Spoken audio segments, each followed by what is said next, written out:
Hello class! ఇవాళ మనం exercise 2.2 solve చేస్తున్నాం. కానీ 2.2 సాల్వ్ చేయడం కంటే ముందు మనం కొన్ని విషయాలు తెలుసుకోవాలి. అందులో ఫస్ట్‌ది యూనివర్సల్ సెట్ అండ్ సబ్‌సెట్. ఓకేనా? ఇక్కడ మీరు గమనిస్తే అసలు యూనివర్సల్ సెట్ అంటే ఏంటి? దీన్ని ఎక్స్‌ప్లెయిన్ చేయడానికి నేను ఒక ఎగ్జాంపుల్ తీసుకుంటున్నాను. ఇప్పుడు సెట్ యూ తీసుకుందాం. 1, 2, 3, 4, 5, 6, 7, 8, 9, 10 ఓకేనా? ఇప్పుడు మీరు గమనిస్తున్నారా? ఈ 1-10 న్యాచురల్ నంబర్సే మన ప్రపంచం. అంతే గదా! మనం తీసుకున్న సెట్‌కి. అన్ని పాసిబుల్ ఎలిమెంట్స్ ఉన్నాయి కదా! ఈ సెట్‌లో. సో, ఈ మొత్తం సెట్‌ని యూనివర్సల్ సెట్ అని అంటాం. ఓకేనా? ఇది యూనివర్సల్ సెట్. అంటే దాని అర్థం ఏంటి? We consider all possible elements. ఓకేనా? ఉన్న అన్ని ఎలిమెంట్స్‌ని మనం ఒక సెట్ కిందికి అనుకుంటే దాన్నే యూనివర్సల్ సెట్ అని అంటాము. ఇప్పుడు ఇంకొక సెట్ చెప్తాను చూడండి. Let A is equals to 1, 2, 3, 4, 5. ఇప్పుడు ఏ సెట్‌ని గమనించండి. ఏలో ఉన్న ప్రతి ఎలిమెంట్ లైక్ ఏలో ఉన్న 1, 2, 3, 4, 5 ఈ అన్ని ఎలిమెంట్స్ యూలో కూడా ఉన్నాయి కదా! యూలో కూడా 1 ఉంది, 2 ఉంది, 3 ఉంది, 4 ఉంది, 5 ఉంది. అంతేనా కదా! ఎప్పుడైతే ఏ సెట్‌లో ఉన్న ప్రతి ఎలిమెంట్ యూ సెట్‌లో ఉంది అంటే whenever every A set element is in you set. ఓకేనా? ఎప్పుడైతే ఎవ్రీ ఏ సెట్ ఎలిమెంట్ అంటే ఏ సెట్‌లో ఉన్న అన్ని ఎలిమెంట్స్ యూ సెట్‌లో ఉన్నాయనుకోండి. దెన్ అప్పుడు మనం ఏమంటాము? A is a subset of U. ఓకేనా? దీన్ని సింబాలిక్‌గా ఎలా రాస్తాము అంటే A is subset of U. ఓకేనా? ఇలా మనం దీన్ని సింబాలిక్‌గా రిప్రజెంట్ చేస్తాము. అర్థమవుతుందా? ఇప్పుడు మీకు యూనివర్సల్ సెట్ అంటే ఏంటి? సబ్‌సెట్ అంటే ఏంటి? అనేది క్లారిటీ ఉందా? సరే. ఇంతేనా యూనివర్సల్ సెట్, సబ్‌సెట్ అంటే ఇంకో 2 పాయింట్స్ ఉన్నాయి. ఆ 2 పాయింట్స్ కూడా ఇక్కడ రాస్తాను చూడండి. ఇంకో పాయింట్ ఏంటి అంటే every set is subset to itself. ఓకేనా? దీని అర్థం ఏంటి అంటే ఏ అనేది యూకి సబ్‌సెట్ కదా! యూ అనేది కూడా యూకి సబ్‌సెట్టే. ఓకేనా? ఇప్పుడు ఏలో ఉన్న అన్ని ఎలిమెంట్స్ ఏ సెట్‌లో ఉన్న అన్ని ఎలిమెంట్స్ ఇప్పుడు 1, 2, 3, 4, 5 అనేవి యూ సెట్‌లో ఉన్నాయనుకోండి. అప్పుడు మనం ఏమంటున్నాం? A set is a subset of U అంటున్నాం కదా! అలాగే యూ సెట్‌లో ఉన్న అన్ని ఎలిమెంట్స్ 1-10 ఏవైతే ఉన్నాయో అవి యూ సెట్‌లో ఉంటాయి కదా! అందుకే you set is a subset to you అన్నమాట. అర్థమవుతుందా? అలా every set is subset to itself. ఓకేనా? ఇప్పుడు ఇంకో పాయింట్ ఏంటంటే ఇక్కడ రాస్తున్నాను చూడండి పైన ఇంకో పాయింట్‌ని. Null set is a subset of every set. ఓకేనా? అంటే దీని అర్థం ఏంటి అంటే ఫస్ట్ మీకు నల్ సెట్ అంటే ఏంటో తెలుసా? ఇక్కడ నేను రాస్తున్నాను చూడండి. నల్ సెట్ అంటే సెట్ ఎంప్టీగా ఉండడం. నల్ సెట్‌ని ఇలా లేదా ఇలా మనం రిప్రజెంట్ చేస్తాము. ఓకేనా? Null set is a subset of you అని మనం చెప్పేస్తున్నాం. ఎలా చెప్తాము అంటే ఇక్కడ చూడండి అసలు సబ్‌సెట్ అంటే ఏంటి? ఒక సెట్‌లో ఉన్న అన్ని ఎలిమెంట్స్ ఇంకో సెట్‌లో ఉండాలి. మన ఎగ్జాంపుల్ చూడండి. ఏ సెట్‌లో ఉన్న అన్ని ఎలిమెంట్స్ యూ సెట్‌లో ఉన్నాయి. అందుకే ఏ ఈజ్ సబ్‌సెట్ ఆఫ్ యూ అన్నాం. ఇది మీకు అర్థమైంది. అలాగే యూ సెట్‌లో ఉన్న అన్ని ఎలిమెంట్స్ యూ సెట్‌లో ఉన్నాయి. అందుకే దీన్ని కూడా సబ్‌సెట్ అన్నాము. ఇప్పుడు ఏమీ లేని ఒక నల్ సెట్‌ని యూ సెట్‌కి ఎలా సబ్‌సెట్ అని చెప్తున్నాము. అంటే ఇప్పుడు నేను మీకు చెప్తాను చూడండి. ఏమీ లేవు కాబట్టే మనం నల్ సెట్‌ని సబ్‌సెట్ అంటున్నాం. ఎందుకంటే ఇప్పుడు ఒకవేళ ఏమైనా ఉన్నాయనుకోండి. ఫర్ సపోజ్ నల్ సెట్‌లో ఇప్పుడు 11, 10, 9 ఉందనుకోండి. ఓకే. నేను యూనివర్సల్ సెట్‌తో కంపేర్ చేస్తాను. 9 ఉంది, 9 ఉంది. 10 ఉంది, 10 ఉంది. 11 ఇందులో ఉంది. ఇందులో లేదు కాబట్టి నల్ సెట్ అనేది సబ్‌సెట్ కాదు అని నేను చెప్పగలుగుతాను. కానీ అలా కాదు కదా! నల్ సెట్‌లో ఏమీ లేవు. ఇప్పుడు ఎంప్టీగా ఉంది. ఎంప్టీగా ఉన్నందువల్ల నేను చెక్ చేసి చెప్పలేకపోతున్నాననమాట. ఇది సబ్‌సెట్ కాదు అని చెప్పడానికి నా దగ్గర ఒక వాలిడ్ రీజన్ లేదు. అంటే సబ్‌సెట్‌కి వయలేట్ చేసే కండిషన్స్ ఏమీ లేవు. నేనిది సబ్‌సెట్ కాదు అని చెప్పలేకపోతున్నాను కాబట్టి నల్ సెట్ అనేది సబ్‌సెట్ అన్నమాట. ఓకేనా? Null set is a subset of every set. And every set is a subset to itself. ఇవి 2 రూల్స్ మీరు అస్సలు మర్చిపోవద్దు. ఓకేనా? ఇప్పుడు మీకు యూనివర్సల్ సెట్ అంటే, ఇంకా సబ్‌సెట్ అంటే క్లియర్‌గా అర్థమైందా? ఏదైనా డౌట్ ఉంటే కామెంట్ చేయండి. నేను పక్కాగా రిప్లై ఇస్తాను. Here comes the homework question. ఇక్కడ నేను మీకు ఏ సెట్ ఇచ్చాను. ఈ ఏ సెట్‌కి ఈ 4 ఆప్షన్స్‌లో ఏది సబ్‌సెట్టో ఆ ఆప్షన్ కామెంట్ చేయండి. నేనది రైట్ ఆన్సరో, రాంగ్ ఆన్సరో రిప్లై ఇస్తాను. ఒకవేళ మీకు డీటెయిల్డ్ ఎక్స్‌ప్లనేషన్ కావాలి అంటే నేను ఈ క్వెషన్‌ని షార్ట్స్‌లో పోస్ట్ చేస్తాను ఎక్స్‌ప్లెయిన్ చేసి ఆన్సర్‌ని. మీరు మన ఛానెల్‌లో షార్ట్స్‌ని చెక్ చేయండి. ఏదైనా డౌట్ ఉంటే ప్లీజ్ డూ కామెంట్. నేను ఖచ్చితంగా రిప్లై ఇస్తాను. ఓకేనా? ఇప్పుడు మనం వెన్ డయాగ్రామ్స్ అంటే ఏంటో చూద్దాం. అసలు ఈ వెన్ డయాగ్రామ్స్ ఏంటి? దీన్ని ఎలా వాడతారో జస్ట్ 5 మినిట్స్‌లో తెలుసుకుంటారు. ఓకేనా? వెన్ డయాగ్రామ్స్ ఎక్స్‌ప్లెయిన్ చేయడానికి నేను ఇక్కడ ఒక యూనివర్సల్ సెట్ తీసుకుంటున్నాను. Let you is equals to 1, 2, 3, 4, 5, 6 ఓకేనా? అలాగే ఇంకో సెట్ తీసుకుంటున్నాను. Set A is equals to 1, 2, 3 మీరు ఆల్రెడీ సబ్‌సెట్స్ అంటే ఏంటో విన్నారు కదా! ఒకసారి ఏ అనేది యూకి సబ్‌సెట్టా కాదా కామెంట్ చేసేయండి. ఇప్పుడు నేను మీకు చెప్పేస్తాను. చూడండి ఏ సెట్‌లో ఉన్న అన్ని ఎలిమెంట్స్ ఈ యూనివర్సల్ సెట్‌లో ఉంటే ఏ అనేది సబ్‌సెట్టే. ఉందా? 1 ఉంది. అలాగే 2 ఉంది. 3 ఉంది. అందుకు A is a subset of U. ఓకేనా? అది సరే అక్క ఇక్కడ వెన్ డయాగ్రామ్ ఎక్కడుంది అని డౌట్ వచ్చిందా? చెప్తాను ఆగండి. ఇప్పుడు ఇక్కడ మీకు ఒక రెక్టాంగిల్ బాక్స్ కనిపిస్తుందా? ఇది యూ అన్నమాట. ఓకేనా? ఇది యూనివర్సల్. అంటే ఈ మొత్తం బాక్స్ ఏదైతే ఉందో అదే మన ప్రపంచం. యూనివర్సల్ సెట్‌కి. ఓకేనా? సరే యూనివర్సల్ సెట్ అనేది ఓకే. మరి ఏ అనేది సబ్‌సెట్ కదా! అంటే యూ లోపలనే ఏ ఉంటది? సబ్‌సెట్ కాబట్టి. మరి ఏ ఎక్కడుంది అంటే చూడండి. ఇది మీరు సర్కిల్ అనుకోవాలి. మీకు అనిపియకున్నా ప్లీజ్ అనుకోండి. ఇది ఏ అన్నమాట. ఓకేనా? సో, యూనివర్సల్ సెట్ లోపల ఏ ఉంది. ఎందుకు యూనివర్సల్ సెట్ లోపల ఏ ఉంది? ఎందుకంటే ఏ అనేది యూకి సబ్‌సెట్ కాబట్టి. ఇప్పుడు చూడండి యూనివర్సల్‌లో ఏమున్నాయి? 1, 2, 3, 4, 5, 6 ఉన్నాయి. కానీ ఏలో ఏమున్నాయి? 1, 2, 3 మాత్రమే ఉంది. సో, ఏ లోపల నేను 1, 2, 3 రాస్తున్నా. ఎందుకు? ఏ లోపల ఉన్నాయి కాబట్టి. ఏ లోపల ఉంటే యూ లోపల కూడా ఉన్నట్టే గదా! ఎందుకంటే యూ మొత్తం ఏని కవర్ చేసేస్తుంది. మిగిలినవేంటి? 4, 5, 6 ఈ యూ లోపల ఎక్కడైనా రాసేయొచ్చు. అంటే ఈ రెక్టాంగిల్ ఏరియా మొత్తంలో ఎక్కడైనా రాసేయొచ్చు. ఓకేనా? సో, ఈ యూ అనేది మొత్తం యూనివర్సల్ అన్నమాట. మొత్తం ప్రపంచం ఈ యూనివర్సల్ సెట్‌కి. ఈ ఏ అనేది యూ లోపల ఉంది. అంటే ఏ అనేది యూకి సబ్‌సెట్ కాబట్టి యూ లోపల ఉంది. ఓకేనా? ఇలా రాయకుండా ఇలా రిప్రజెంట్ చేస్తే దాన్ని మనం వెన్ డయాగ్రామ్స్ అంటాం. అంతే. ఓకేనా? ఇంకొక ఎగ్జాంపుల్ కూడా చెప్తాను.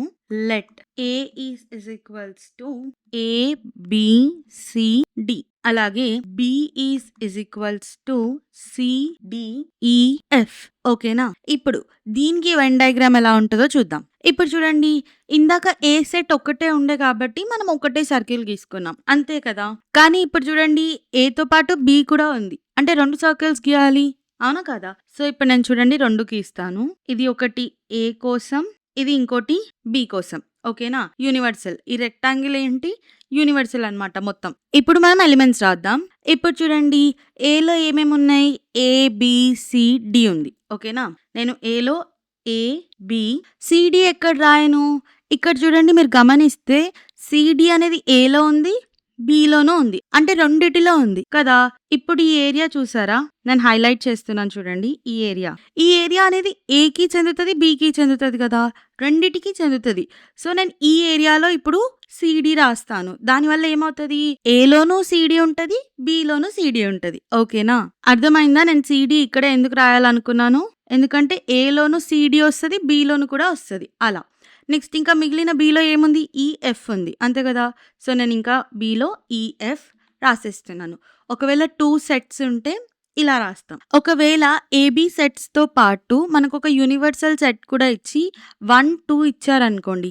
ఇవెక్కడ రాస్తాం? ఒక సెకండ్ ఆలోచించండి. ఇప్పటి వరకు మీరు ఆలోచించారు కదా! ఇప్పుడు నేను ఆన్సర్ చెప్పేస్తాను. ఓకేనా? ఈ యూనివర్సల్ సెట్ అనేది ఇక్కడ మీరు చూస్తే యూనివర్సల్‌లో ఏముంది?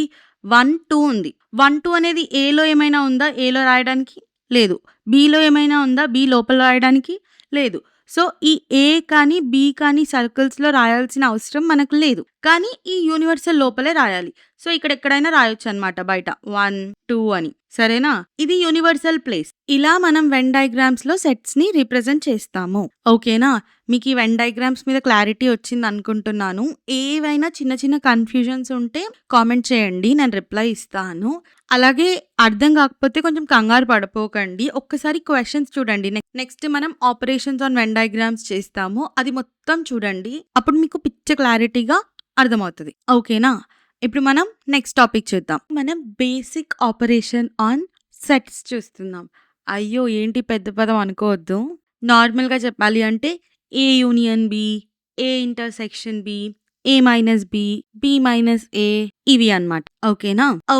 ఓకే. ఫస్ట్ వన్ వచ్చేసి ఏ యూనియన్ బి. దీన్ని మనం ఇలా రాస్తామన్నమాట. ఏ, బి మధ్యలో యు ఉంటది. అంటే యు అని కాదు. ఇది యాక్చువల్లీ ఏ యూనియన్ బి సింబాలిక్ రిప్రజెంటేషన్. నేను మీకు గుర్తుండాలి అని యూనియన్‌లో ఫస్ట్ యూని మనం రాస్తాము అని చెప్తున్నాను. ఓకేనా? ఇప్పుడు వెన్ డయాగ్రామ్స్‌లో ఏ యూనియన్ బి ఎలా ఉంటదో చూద్దామా? ఏ యూనియన్ బి అంటే మీకు పేరులోనే తెలిసిపోవాలి. యూనియన్ అంటే ఏ ఇంకా బి 2 కలిసిపోతున్నాయి అని. ఓకేనా? ఒకసారి నేను వెన్ డయాగ్రామ్‌లో ఎలా ఉంటదో చూపిస్తాను ఏ యూనియన్ బి. ఇప్పుడు చూడండి. ఇక్కడ ఒక యూనివర్సల్ ఉంది. దాంట్లో ఏ సెట్ ఇంకా బి సెట్ ఉన్నాయి కదా! ఇప్పుడు మనకు యూనియన్ కావాలి. యూనియన్ అంటే ఏంటి? మొత్తం ఏలో ఉన్న అన్ని ఎలిమెంట్స్, బిలో ఉన్న అన్ని ఎలిమెంట్స్. సో, నేను ఇక్కడ షేడ్ చేస్తాను చూడండి. ఇప్పుడు నేను మీకు షేడ్ చేసి చూపించాను చూడండి. ఏంటి మొత్తానికే సెట్టే మారిపోయిందని అనుకోవద్దు. వేరే సెట్ డ్రా చేసి చూపిస్తా. సో, ఏ యూనియన్ బి అంటే ఇలా మొత్తం ఉంటదనమాట. ఏలో ఉన్న అన్ని ఎలిమెంట్స్, బిలో ఉన్న అన్ని ఎలిమెంట్స్. నేను షేడ్ చేసి చూపించాను కదా! ఇలా. ఇప్పుడు నేను మీకు ఒక ఎగ్జాంపుల్ త్రూ ఎక్స్‌ప్లెయిన్ చేస్తాను. ఇంకా అర్థమవుతది. ఓకేనా? Let U is equals to A, B, C, D, E, F, G. ఓకేనా? ఇప్పుడు ఇంకో సెట్ ఏంటి? ఏ సెట్ తీసుకుందాం. A is equals to A, B, C, D. ఓకేనా? And B is equals to C, D, F. సరేనా? ఇప్పుడు find A union B. Okay. So, మనకి universal set ఇచ్చాడు. ఏ సెట్ ఇచ్చాడు. బి సెట్ ఇచ్చాడు. మనం ఏ యూనియన్ బి కనుక్కోవాలి. Okay. కనుక్కోవడంలో ఫస్ట్ స్టెప్ ఏంటి? ఈ వెన్ డయాగ్రామ్ గీసుకొని ఈ వెన్ డయాగ్రామ్‌లో ఎలిమెంట్స్ యాడ్ చేయడం. అంతేనా? మనం వెన్ డయాగ్రామ్ ఆల్రెడీ గీసుకున్నాం. ఇప్పుడు మనం ఎలిమెంట్స్ యాడ్ చేద్దాం. ఇప్పుడు చూడండి నేను ఏ సెట్ నుంచి స్టార్ట్ చేస్తున్నాను. ఓకేనా? ఏ సెట్‌లో ఏమేమి ఉన్నాయి? ఏ, బి, సి, డి ఉంది. సో, నేను ఏ, బి ఇప్పుడు సి, డి ఎక్కడ రాయాలి? మీరు గమనిస్తే సి, డి అనేవి ఏలో ఉన్నాయి. అలాగే బిలోనూ ఉన్నాయి. ఈ పార్ట్‌లో రాయాలి కదా! C, D. ఎందుకు ఇదే పార్ట్‌లో రాయాలి అంటున్నాను? ఎందుకంటే ఇది ఏ లోపలికి వస్తది. బి లోపలికి వస్తది. రెండిట్లోకి వస్తది కాబట్టి. ఓకేనా? ఇప్పుడు ఏలో ఏ, బి, సి, డి 4 ఉన్నాయి. ఇప్పుడు బి చూద్దాం. బి సెట్‌లో ఏమున్నాయి? C, D, F. C, D already మనం రాసేసాం. ఇప్పుడు మిగిలిందేంటి? ఎఫ్. ఎఫ్ కూడా రాసేసాం. ఓకేనా? బి సెట్ కూడా అయిపోయింది. ఇప్పుడు యూనివర్సల్ సెట్ చూడండి. ఏ, బి, సి, డి, ఎఫ్ ఉంది యూనివర్సల్ సెట్‌లో. కానీ ఈ ఇంకా జి లేవు కదా! ఈ ఇంకా జి అనేవి ఏకి సంబంధించినవి కావు. బికి సంబంధించినవి కావు. సో, ఏ, బి లోపల మనం రాయలేము. బయట రాయాలి. ఓకేనా? సో, బయట నేను ఇక్కడ ఒక ఈ రాస్తున్నాను. ఇంకా జి రాస్తున్నాను. ఓకేనా? ఇది మన వెన్ డయాగ్రామ్. ఈ క్వెషన్‌కి సంబంధించింది. అంతే కదా! కానీ మనకేం కావాలి? ఏ యూనియన్ బి కావాలి. అవునా? ఏ యూనియన్ బి అంటే ఏంటి? ఏలో ఉన్న అన్ని ఎలిమెంట్స్, బిలో ఉన్న అన్ని ఎలిమెంట్స్. ఇక్కడ మీరు వెన్ డయాగ్రామ్‌లో చూస్తే మొత్తం షేడ్ అయిపోయి ఉన్న ఏరియా అంతా ఏ యూనియన్ బి కదా! సో, షేడ్ అయిపోయిన ఉన్న అన్ని ఎలిమెంట్స్ ఏ యూనియన్ బికి ఆన్సర్. ఓకేనా? ఏమేమున్నాయి? షేడెడ్ రీజియన్‌లో ఏ ఉంది, బి ఉంది. ఏ, బి ఇంకా సి, డి కూడా ఉంది కదా! సి, డి ఇంకా ఎఫ్ ఉంది. ఎఫ్. ఓకేనా? ఏ యూనియన్ బి అంటే ఏలో ఉన్న అన్ని ఎలిమెంట్స్, బిలో ఉన్న అన్ని ఎలిమెంట్స్. మీరు చూసారా? ఏ యూనియన్ బి మీకు ఆన్సర్ వచ్చేసింది. ఇలా మనం ఏ యూనియన్ బి కనుక్కుంటామన్నమాట. ఓకేనా? అర్థమైందా? ఓకే అయితే. ఇప్పుడు ఒక చిన్న హోంవర్క్ క్వెషన్ ఇవ్వనా? ఇదిగోండి. ఇది మీ హోంవర్క్ క్వెషన్ 2. ఇందాక సబ్‌సెట్ అనేది హోంవర్క్ క్వెషన్ 1 కదా! సో, ఇది హోంవర్క్ క్వెషన్ 2. మీకు ఏ సెట్ ఇచ్చాను, బి సెట్ ఇచ్చాను. ఏ యూనియన్ బి కనుక్కోమని చెప్తున్నాను. ఓకేనా? ఈ సెకండ్ క్వెషన్ ఆప్షన్ ఏంటో కింద కామెంట్ చేయండి. నేనది కరెక్ట్ ఆన్సరో, రాంగ్ ఆన్సరో రిప్లై ఇస్తాను. అలాగే మీకు డీటెయిల్డ్ సొల్యూషన్ కావాలంటే మన ఛానెల్‌లో షార్ట్స్‌ని చెక్ చేయండి. ఓకేనా? ఏవైనా డౌట్స్ ఉంటే కామెంట్ చేయండి. నేను ఖచ్చితంగా రిప్లై ఇస్తాను. అర్థమైతే అర్థమైందని కూడా కామెంట్ చేయండి. అది మాకు చాలా మంచిగా అనిపిస్తది. ఇప్పుడు మనం ఏ ఇంటర్సెక్షన్ బి చూస్తున్నాం. ఏ ఇంటర్సెక్షన్ బి అంటే ఏంటి?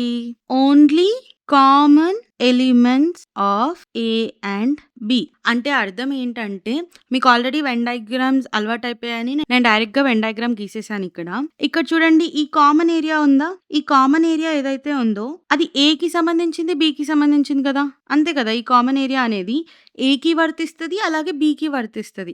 సో, ఈ ఏరియాలో ఉండే కామన్ ఎలిమెంట్స్ అంటే ఏ సెట్‌లోను, బి సెట్‌లో ఉండే common elements A intersection B elements అవుతాయి. ఇప్పుడు నేను మీకు క్లియర్‌గా ఒక ఎగ్జాంపుల్ త్రూ చెప్తాను.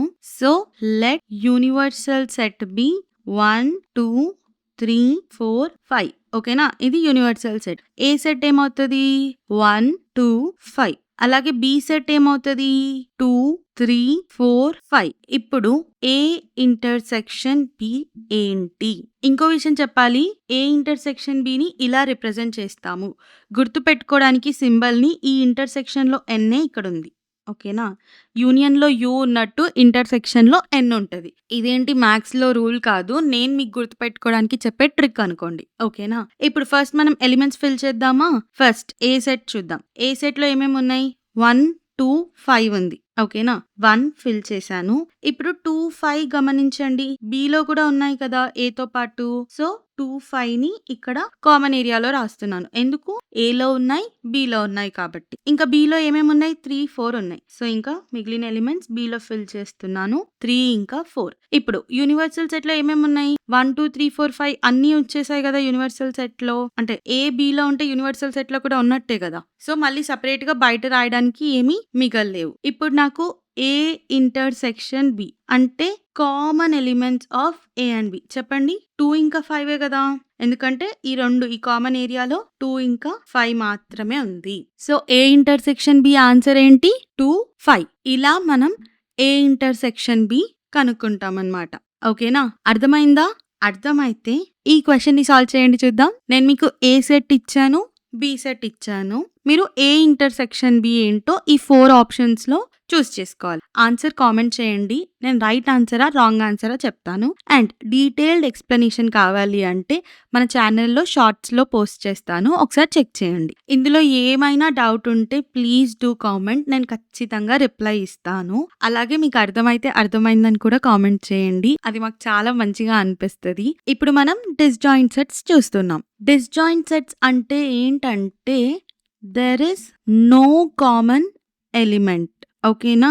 There is no common element between sets. ఓకేనా? మీకొక 2 సెట్స్ ఇచ్చాననుకోండి. ఆ 2 సెట్స్ మధ్యలో అసలు ఒక్క కామన్ ఎలిమెంటు ఉండదు. ఎలాగో నేను మీకు చెప్తాను. ఇప్పుడు let A is equals to 1, 2, 3, 4 ఓకేనా? B is equals to 5, 6, 7, 8 and universal set is equals to 1, 2, 3, 4, 5, 6, 7, 8, 9, 10 ఓకేనా? ఇప్పుడు చూడండి దీన్ని మనం ఎలా వెన్ డయాగ్రామ్‌లో రిప్రజెంట్ చేస్తామంటే ఇలా మనం దీన్ని వెన్ డయాగ్రామ్‌లో రిప్రజెంట్ చేస్తాం. చూడండి ఏ సెట్‌కి కానీ, బి సెట్‌కి కానీ రెండిటికి అసలు ఏ కనెక్షను లేదు. ఇప్పుడు ఏ సెట్‌లో ఏమేమి ఎలిమెంట్స్ ఉన్నాయి? 1, 2, 3, 4 కదా! అలాగే బి సెట్‌లో ఏమేమి ఎలిమెంట్స్ ఉన్నాయి? 5, 6, 7, 8 కదా! ఇప్పుడు యూనివర్సల్ సెట్‌లో ఏమున్నాయి? ఈ 8 ఎలిమెంట్స్ ఎలాగో అయిపోయాయి. ఏబీ సెట్స్‌లోనే. మిగిలినయి ఏంటివి? 9 ఇంకా 10 ఇలా నేను ఎక్కడైనా బయట రాస్తున్నాను. ఓకేనా? ఇప్పుడు మీరు చూడండి అసలు ఏకి, బికి ఏం కామన్‌గా లేదు కదా! సో, దీన్ని మనం ఎలా చెప్తామంటే A intersection B is null. ఇలా మనం రాస్తే అంటే ఏకి, బికి ఏం కామన్‌గా లేదు. నల్ అంటే ఇలా కూడా రాయొచ్చు తెలుసు కదా! నేను ముందే నల్ సెట్స్‌లో ఎక్స్‌ప్లెయిన్ చేశాను దీన్ని. ఇలా రాస్తే A intersection B is null అని రాస్తే దాన్ని ఏమంటాం మనము? Disjoint sets. ఎందుకు డిస్జాయింట్ సెట్ అంటే ఏ కామన్ ఎలిమెంటే లేదు ఏకి, బికి కలిపి. ఓకేనా? Therefore A and B are disjoint sets. ఇప్పుడు మీకు డిస్జాయింట్ సెట్స్ అంటే అర్థమైందా? అయితే ఈ క్వెషన్ సాల్వ్ చేయండి. నేను మీకిక్కడ ఏ అండ్ బి ఇచ్చాను ప్రతి ఆప్షన్‌లో. కానీ ఏదో ఒక్క ఆప్షన్‌లో మాత్రమే డిస్జాయింట్ సెట్స్ ఉన్నాయి. ఫోర్త్ క్వెషన్‌కి కరెక్ట్ ఆన్సర్ ఇది అని కామెంట్ చేయండి. నేను ఖచ్చితంగా రిప్లై ఇస్తాను. అది కరెక్ట్ ఆన్సరో, రాంగ్ ఆన్సరో అని. ఓకేనా? ఒకవేళ మీకు డీటెయిల్డ్ ఎక్స్‌ప్లనేషన్ కావాలి అంటే మన ఛానెల్‌లో షార్ట్స్‌లో ఆన్సర్ పోస్ట్ చేస్తాను. ఒకసారి షార్ట్స్ చెక్ చేయండి. ఓకేనా? ఏదైనా డౌట్ ఉంటే ప్లీజ్ డూ కామెంట్. నేను ఖచ్చితంగా రిప్లై ఇస్తాను. అలాగే మీకు అర్థమైతే అర్థమైందని కూడా కామెంట్ చేయండి. అది మాకు చాలా మంచిగా అనిపిస్తది. ఇప్పుడు మనం డిఫరెన్స్ ఆఫ్ సెట్స్ చూద్దాం. ఎక్సర్సైజ్ 2.2 సాల్వ్ చేసే ముందు ఇది మన లాస్ట్ టాపిక్. ఫస్ట్ ఏంటి? A minus B. అసలు A మైనస్ బి అంటే ఏంటి? ఏంటంటే all elements that belong to A but does not belong to B. ఓకేనా? ఏంటక్క ఇంత పెద్ద స్టేట్మెంట్ రాసావు అని అస్సలు కన్ఫ్యూజ్ అవ్వద్దు. ఏమంటున్నాడు అంటే ఏలో ఉన్న అన్ని ఎలిమెంట్స్ ఓకేనా? ఓన్లీ ఏలో ఉన్న ఎలిమెంట్స్ మాత్రమే, బిలో ఉన్న ఎలిమెంట్స్ కాకుండా. ఓకేనా? అసలు బికి చెందిన ఏ ఎలిమెంట్స్ ఇంక్లూడ్ చేయకుండా ఓన్లీ ఏ ఎలిమెంట్సే వాడాలి. అంటే మన ఏ ఎలిమెంట్స్ నుంచి బి ఎలిమెంట్స్‌ని సబ్ట్రాక్ట్ చేయాలి అంతే. ఓకేనా? ఇప్పుడు ఒక ఎగ్జాంపుల్ చెప్తాను. దాంతో మీకు సూపర్ క్లియర్ అయిపోతది. Let A is equals to 1, 2, 3, 4, 5. B is equals to 3, 4, 5, 6. ఇప్పుడు A minus B is equals to question mark. First ఈ ఎలిమెంట్స్ రాద్దామా? Aలో ఏమేమి ఉన్నాయి? 1, 2, 3, 4, 5 ఉంది. ఓకే. 1, 2 కానీ ఈ 3, 4, 5 అనేవి బిలో కూడా ఉన్నాయి కదా! సో 3, 4, 5 అనేవి ఈ ఇంటర్సెక్షన్ ఏరియాలో రాశాను. ఎందుకు ఇక్కడ రాశాను? ఈ ఏరియా అనేది ఏకి సంబంధించింది, బికి కూడా సంబంధించింది కదా! అందుకే రాశాను. ఇప్పుడు ఇంకా బిలో ఏం మిగిలింది? 6. మన రిప్రజెంటేషన్ అయిపోయింది కదా! A మైనస్ బిని వెన్ డయాగ్రామ్‌లో రిప్రజెంట్ చేశాము. కానీ A మైనస్ బి అంటే అసలు ఏ ఏరియా తీసుకోవాలి? ఒక్కసారి నేను హైలైట్ చేస్తాను. ఓకేనా? ఇప్పుడు చూడండి మీకు A మైనస్ బి ఏరియా కూడా కనిపిస్తుంది. ఓన్లీ ఈ పార్ట్ మాత్రమే. ఇదిగోండి ఇదేదైతే పార్ట్ ఉందో ఇగోండి ఈ పార్ట్ మాత్రమే A మైనస్ బికి చెందింది. హైలైట్ చేసిన పార్ట్. ఎందుకు ఈ 3, 4, 5 ఇంక్లూడ్ అవ్వదు అంటే ఎందుకంటే అది బికి సంబంధించిన ఎలిమెంట్స్ కూడా కదా! అవును. ఏకి సంబంధించిందే. కానీ బికి కూడా సంబంధించిందే కదా! A మైనస్ బి మనకేం చెప్తది? Only all elements that belong to A మాత్రమే తీసుకోవాలి. ఓకేనా? But does not belong to B. అసలు బికి సంబంధించినవి మనం తీసుకోకూడదు. ఓన్లీ ఏకి సంబంధించినవి మాత్రమే తీసుకోవాలి. ఈ 3, 4, 5 అనేవి బికి కూడా సంబంధిస్తాయి. అంతే కదా! బికి చెందినవి కూడా. అందుకే మనం 3, 4, 5ని అసలు కన్సిడరే చెయ్యము. ఓకేనా? A మైనస్ బి అంటే ఓన్లీ 1, 2 మాత్రమే. అర్థమైందా? మీకు కావాలి అంటే మీరు ఇది నోట్ చేసుకోండి. ఎందుకంటే నేను ఇది ఎరేజ్ చేసి నేను మీకు ఇప్పుడు B మైనస్ ఏ చెప్తాను. ఓకేనా? ఇప్పుడు మనం B మైనస్ ఏ చూద్దాం. B మైనస్ ఏ అంటే ఏంటి? All elements that belong to B. ఎందుకంటే బిలో నుంచి ఏని సబ్ట్రాక్ట్ చేస్తున్నాం ఇప్పుడు. సో మనకు బికి సంబంధించిన అన్ని ఎలిమెంట్స్ కావాలి. But does not belongs to A. దీన్ని నేను మీకు ఇంకో ఎగ్జాంపుల్‌తో చెప్తాను చూడండి. Let A is equals to A, B, C. అలాగే B is equals to B, C, D, E. ఓకేనా? ఇప్పుడు నాకు B మైనస్ ఏ కనుక్కోండి. ఫస్ట్ మనం ఎలిమెంట్స్ రాద్దామా? ఏలో ఏమేమి ఉన్నాయి? A, B, C చూడండి. ఈ B, C అనేవి బిలో కూడా ఉన్నాయి. సో నేను BCని ఇక్కడ రాస్తాను. ఇంకా బిలో ఏం ఎలిమెంట్స్ ఉన్నాయి? D, E. అంతే కదా! ఓకే. ఇప్పుడు అసలు B మైనస్ ఏ అంటే ఏ ఏరియా? వెన్ డయాగ్రామ్‌లో ఏ ఏరియాని కన్సిడర్ చేయాలి B మైనస్ ఏ అంటే? ఒక్కసారి ఆలోచించండి. 1, 2, 3 మీరు ఆలోచించేసారా? ఒక 3 సెకండ్స్ పాజ్ ఇచ్చాను మీకు. ఇప్పుడు నేను హైలైట్ చేస్తాను చూడండి. హైలైట్ చేశాను చూడండి. ఇదిగోండి ఈ ఏరియా. ఇప్పుడు రెడ్‌తోని అవుట్‌లైన్ గీస్తున్నాను చూడండి. ఇదిగోండి ఈ area. I'm very bad at drawing. So light తీసుకోండి. బట్ మీకు అర్థమైంది కదా! ఈ ఏరియా అన్నమాట. ఎందుకు ఈ ఏరియా ఇంక్లూడ్ అవ్వదు అంటే ఈ బీసీ ఏరియా ఎందుకు ఇంక్లూడ్ అవ్వదు అంటే మీకు ఆల్రెడీ తెలుసు. ఈ బీసీ అనేవి ఏకి సంబంధించినయి, బికి సంబంధించినయి కదా! మనకేం కావాలి? All elements that belong to B. బికి చెందిన ఎలిమెంట్స్ మాత్రమే కావాలి. కానీ does not belong to A. ఓకేనా? ఏకి చెందినవి మనకి వద్దు. ఈ బీసీ ఎలిమెంట్స్ అనేవి ఏ సెట్‌కి కూడా సంబంధించినయి కదా! అందుకే మనకు ఈ బి కానీ, సి కానీ ఈ 2 ఎలిమెంట్స్ అనేవి మనకి అవసరం లేదు అన్నమాట. ఓకేనా? ఇప్పుడు చూడండి B minus A is equals to నేను హైలైట్ చేసిన ఏరియాలో అసలు ఏ ఎలిమెంట్స్ ఉన్నాయి? డి ఇంకా ఈ అంతే. సో, బి మైనస్ ఏ అంటే ఇలా మనం సాల్వ్ చేస్తాం. ఓకేనా? ఇప్పుడు మీకు ఏ మైనస్ బి ఇంకా బి మైనస్ సి అంటే అర్థమైందా? అయితే ఈ 2 క్వెషన్స్‌ని సాల్వ్ చేయండి. ఓకేనా? నేను ఫిఫ్త్ క్వెషన్‌లో ఏ ఇచ్చాను, బి సెట్ ఇచ్చాను, ఏ మైనస్ బి అడిగాను. ఈ 4 ఆప్షన్స్‌లో ఒకటి ఏ మైనస్ బి. ఓకేనా? ఫిఫ్త్ క్వెషన్ ఆన్సర్ ఇది అని ఆప్షన్ ఇవ్వండి కామెంట్స్‌లో. అలాగే సిక్స్త్ క్వెషన్‌లో ఏ సెట్ ఇచ్చాను, బి సెట్ ఇచ్చాను, బి మైనస్ ఏ కనుక్కోండి. మీరు ఆన్సర్స్ కామెంట్ చేయండి. నేనది కరెక్ట్ ఆన్సరో, రాంగ్ ఆన్సరో రిప్లై ఇస్తాను. ఒకవేళ డీటెయిల్డ్ ఎక్స్‌ప్లనేషన్ కావాలి అంటే మన ఛానల్ షార్ట్స్‌లో పోస్ట్ చేస్తాను. ఒకసారి చెక్ చేయండి. ఇందులో ఏమైనా డౌట్స్ ఉంటే ప్లీజ్ డూ కామెంట్. నేను ఖచ్చితంగా రిప్లై ఇస్తాను. అలాగే అర్థమైతే అర్థమైందని కూడా కామెంట్ చేయండి. అది మాకు చాలా మంచిగా అనిపిస్తది. Please do like, share, comment and subscribe.